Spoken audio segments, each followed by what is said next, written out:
Hi everyone, my name is Rachel, and today we are going to discuss the criminal justice reform and some current actions that are being taken to improve our system. I am a big supporter of the criminal justice reform and support everything that is happening currently in our system that aims to improve it. While there are a few concepts that I do believe need improvement, and I will discuss them later on, I want to first start off by explaining the idea of reform as a whole.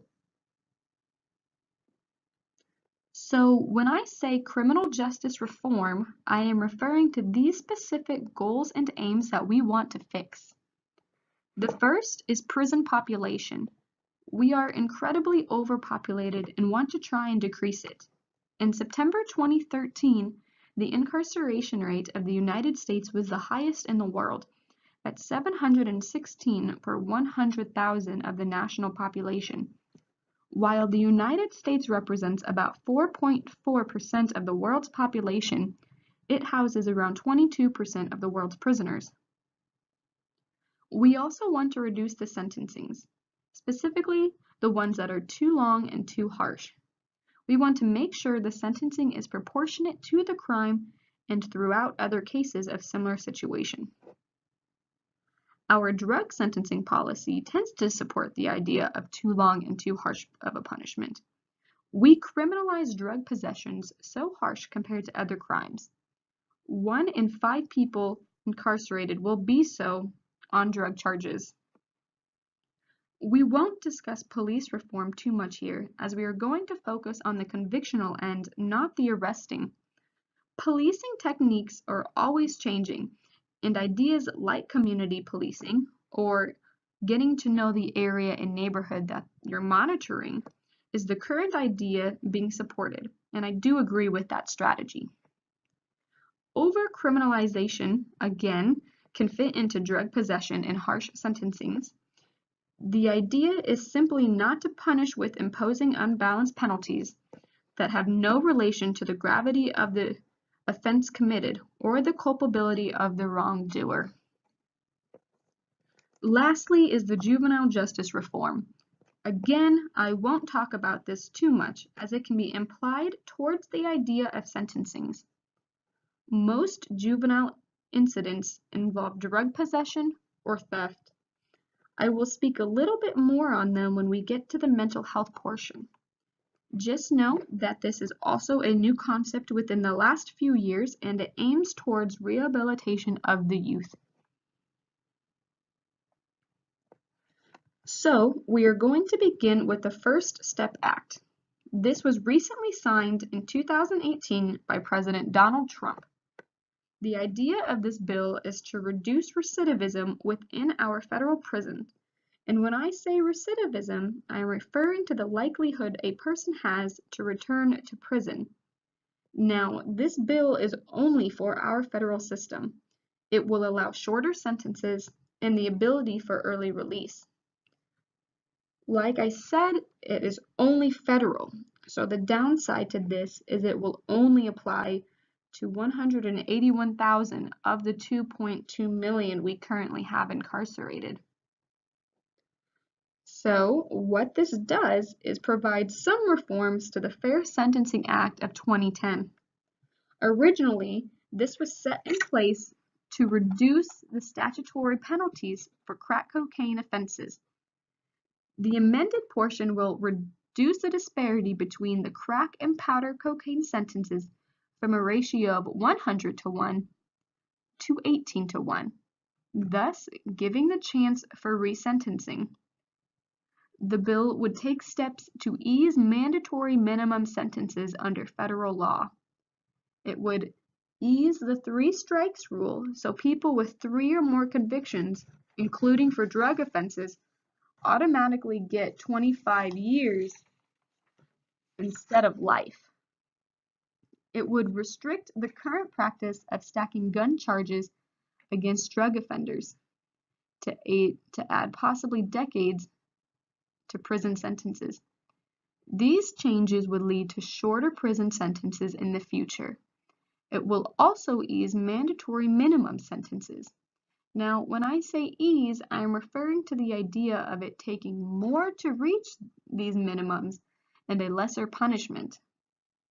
The bill would also increase good time credits that inmates can earn. Inmates who avoid a disciplinary record can currently get credits of up to 47 days per year incarcerated. The bill would increase this cap to 54, allowing well-behaved inmates to cut their prison sentence by an additional week for each year they are incarcerated. Now, this bill has recently been passed, so we can say that it is a step in the right direction. Because once one bill passes, others can be implemented in the future. This will prompt change and reform while giving prisoners the idea that they matter to us and we care about the progress that is happening. Aims of improvement in prison life will help let them know change is happening. Pregnant women will no longer be shackled during childbirth or recovery. They will be able to go to their appointments without needing to be restrained. It also allows inmates to be housed closer to their families. This way, loved ones will not have to travel over state lines or hundreds of thousands of miles to see them. The closer the family, the more involved that they are, and the more likely for change and rehabilitation in the inmate. Sanitary items will no longer need to be purchased with bonds or credits in the facility either. Instead, it becomes a basic need. It will also amend part of the Prison Rape Elimination Act of 2003, or PREA. This act was implemented to deter the sexual assault of prisoners, and the amendment will require auditors who monitor compliance with the National Prison Rape Standards to be certified. It also provides rehabilitation programs. These programs are recidivism reducing and produce productive activities for the offenders to create lifelong skills that they can use once they re-enter into society. Once the community sees they are productive, they will be able to support their families and hold down jobs better. The Act requires that a risk assessment system be developed and used to evaluate individual prisoners' recidivism risk, along with what recidivism reducing programs would be best suited for the prisoner. Now, this concept is not 100% new, but the idea of adjusting it over time is. Each prisoner will be classified as minimum, low, medium, or high risk for recidivism. The risk of violent or serious misconduct of each prisoner is also determined. Prisoners are periodically reassigned and their progress or regression is tracked. Their programming is meant to be continually tailored to their behavior. This greater personalization will lead to greater rehabilitation for each prisoner. We also see changes to the Mentally Ill Offender Treatment and Crime Reduction Act. The whole concept of this act is to allow access to mental health professionals. The amended portion will provide more funding towards research for alternatives to prosecution. That means we want to find a solution to the mentally ill instead of sending them straight to prison. It also means providing adequate training to employees that work with the mentally ill. This is where we see progress within the juvenile justice reform, by helping our youth learn to handle their emotions and learn proper coping skills. Lastly, we see monitoring of the risk assessment. This lets us know what is working and what is not working. How many successes and how many failures come out of this? Who do we have incarcerated that are veterans, parents, have kids that are minors? Who holds a GED or a diploma? Are there proper medical staff present for the number of inmates that we have? This data collected by the Bureau of Justice Statistics will be extremely valuable to criminal justice reformers and allow for a strong analysis of the effect the rehabilitative programming and risk assessment system has on prisoners. Now, while I agree with these reform tactics, there are a few things I think need adjusting. The first is the expansion of these concepts. This needs to be implemented not just at a federal level, but at a state level as well. My first thought was maybe this was a test run, a small portion with limited money to test it out. However, that's not necessarily the case, so we need to expand this now. 87% of inmates are unaffected by the First Step Act. That is almost 2 million of the incarcerated population that are not getting the help they need or deserve as human beings. When you think about the small percentage that are actually affected by this bill, you need to also take an account for the little percentage that is not eligible for it. For instance, undocumented immigrants. They do not get to earn credits or get to cash them in.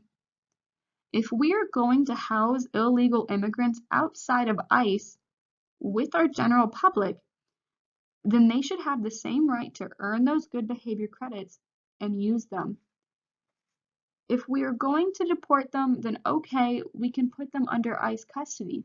But if not, they deserve the same rights. We must also consider the exclusion for severe or violent offenders. We already have a small percentage that qualify for these adjusted rights. So when we take away immigrants and violent offenders, what percentage do we really have left being helped currently? And if we exclude them because they are dangerous, then wouldn't that mean they're the people that need rehabilitation the most? If you argue the exclusion for them is because they would take too long to help, then we should definitely focus on the incarceration population as a whole, when the majority of the population would fall under the concept of easily rehabilitative. Mandatory sentencings also have some concepts that I do not agree with, specifically those involved with drug possessions. Now, a drug possession charge can be considered both a misdemeanor and a felony, based on the state they are charged in. There needs to be a nationwide agreement for when and what exactly justifies these charges as either a felony or a misdemeanor, not letting each state decide on their own. The three-strike rule needs to also be adjusted. While I understand the process behind giving you chances, you can still receive 3 drug misdemeanors, and then the next charge you get will put you behind federal bars. How is this a fair system when we currently have people serving 25 years to life for marijuana possession when others are currently using it legally for recreational use? There needs to be clearer guidelines and specific qualifications for this law, and if that means decriminalizing drug possessions, then so be it. The other issue with this portion is it does not focus on the front-end reform initiatives. It lacks solutions to reduce the amount of people being sent to prison via arrest and prosecutions. The act does not reform or reduce the number of years people are sentenced for, which directly contributes to overcrowded prisons. When mandatory minimums tend to be the #1 issue for overcrowding, there needs to be more done at a larger level than just federal to reduce these numbers. Lastly, very little seems to be done about the mentally ill inmates. While it does help provide some services to those incarcerated, we are not fully capable of supporting those in need or supplying them with the proper medical care and assistance. We removed mental facilities back in the 1960s after we believed that those in the facilities were well enough to be part of our communities again. However, we stopped caring for them as time went on. If we can afford to spend money on new prisons, then we can afford to reopen mental facilities, especially if we can manage to decrease prison populations. That means we'll have extra money, not going towards prisons, but going towards a mental health crisis. One of the other reasons we did end up eliminating mental facilities was because they were too expensive, but those were the private organizations. If we want to stay away from privatizing facilities, we need government oversight. This includes the training employees are receiving. When wardens have the option to partner with private organizations, then proper training can be ignored over money-saving abilities. Lastly, no real financial plan has been released for the reform. We need money to make this work, to hire employees and train them properly. One area we can get a lot of this money from would be from our military. The United States has the biggest military budget in the world.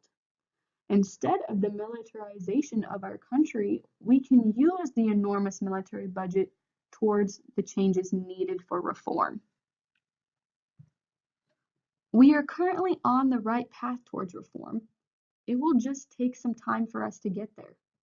Until then, the best thing we can do is keep introducing new laws and bills to help those incarcerated and diminish our harsh sentencing process. Thanks for listening.